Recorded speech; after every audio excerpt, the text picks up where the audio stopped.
Hello crafty friends, today's video is a huge collaboration hosted by Rach and Bella Crafts. It is the Junk Journal Tips, Tricks and Hacks for 2023.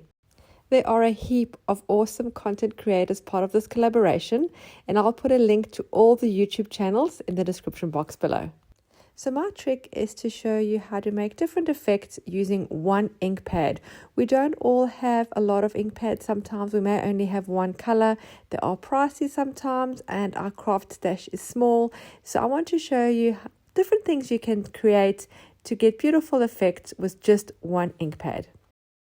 I'm going to be using some plain index cards. They are blank on the one side and they have lines on the other side. So the first thing we can do is what I call the smooshing technique. To be able to create an ink pad into a liquid form, I just press the ink pad onto an acrylic block. This acrylic block is one that I use for my cling stamps, but you could also use a piece of cling film or a Ziploc bag, anything that is resistant to the ink. You just press the ink pad on there, you spray with water, and then you press your paper or your card directly onto, then smoosh it around. And you can see the beautiful uneven effects that the ink creates onto the paper. The spare ink that is left over on the acrylic block, I just use another piece of paper to collect that, and I will use that in my art journaling as collage background paper. Creating a liquid medium again from the ink pad in the same way as previous, we're going to then use a small paintbrush and use the watery ink to make splatter on our artwork. Now we're going to do a bit of a reverse. We're going to splash water onto an already inked background.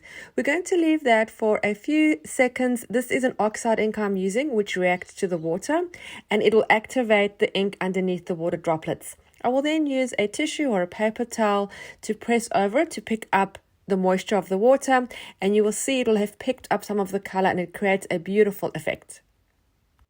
You can also do some blending with a blending brush. You don't have to do it all evenly. You can press harder in some areas and softer in others so you get a light and a darker tone. And it gives softer edges around the color. And then I will also spray some water on that, which will activate some of the ink and create a different effect. Another great way to add design is with a stencil. Even if you only have one stencil, you can create this. So we're just going to use our blending brush. You could also use a sponge, depending what you have, and we're going to go over with our stencil. Now you can see I've actually done it on top of where I had already done the blending, and it creates like a two-tone. I'm going to do the same with this number stencil pressing it really dark. So although it's exactly the same color ink, again, we are getting a different effect. So on this card with the numbers, I have 3 different effects and it's all with the same color. Yet it looks very dimensional. If you have an embossing machine, you can also do some embossing. I'm using one of my favorite folders to emboss onto this card, and then I'm going to go over it with the ink, which will then pick up ink on the raised areas and not on the sunken areas, so it creates, again, different dimension. Don't be afraid to use water. I add a lot of spray water or splashes as I go. Let the ink move around and you'll be surprised at the beautiful effect you can create. Another trick that we can use, which you might have seen being used on watercolor, is again creating a watery mixture, smooshing that, adding quite a bit of water. We want this quite watery, and then we're going to add a piece of cling film on top, and we're going to smoosh that around to create different creases. And I'm also going to add some coarse salt in the puddles. This will need to dry overnight.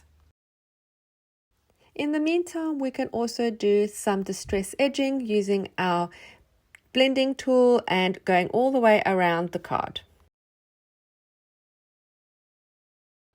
We can also do some stamping, still with exactly the same ink. I'm going to use my favorite script stamp and I'm going to apply some on top of the already stenciled and blended inks. Once everything is really well dried, we're going to remove the salt and the cling film, and look at the beautiful effects and designs that it leaves behind. The cling film lifts off easily, and the salt you just need to rub with your fingers.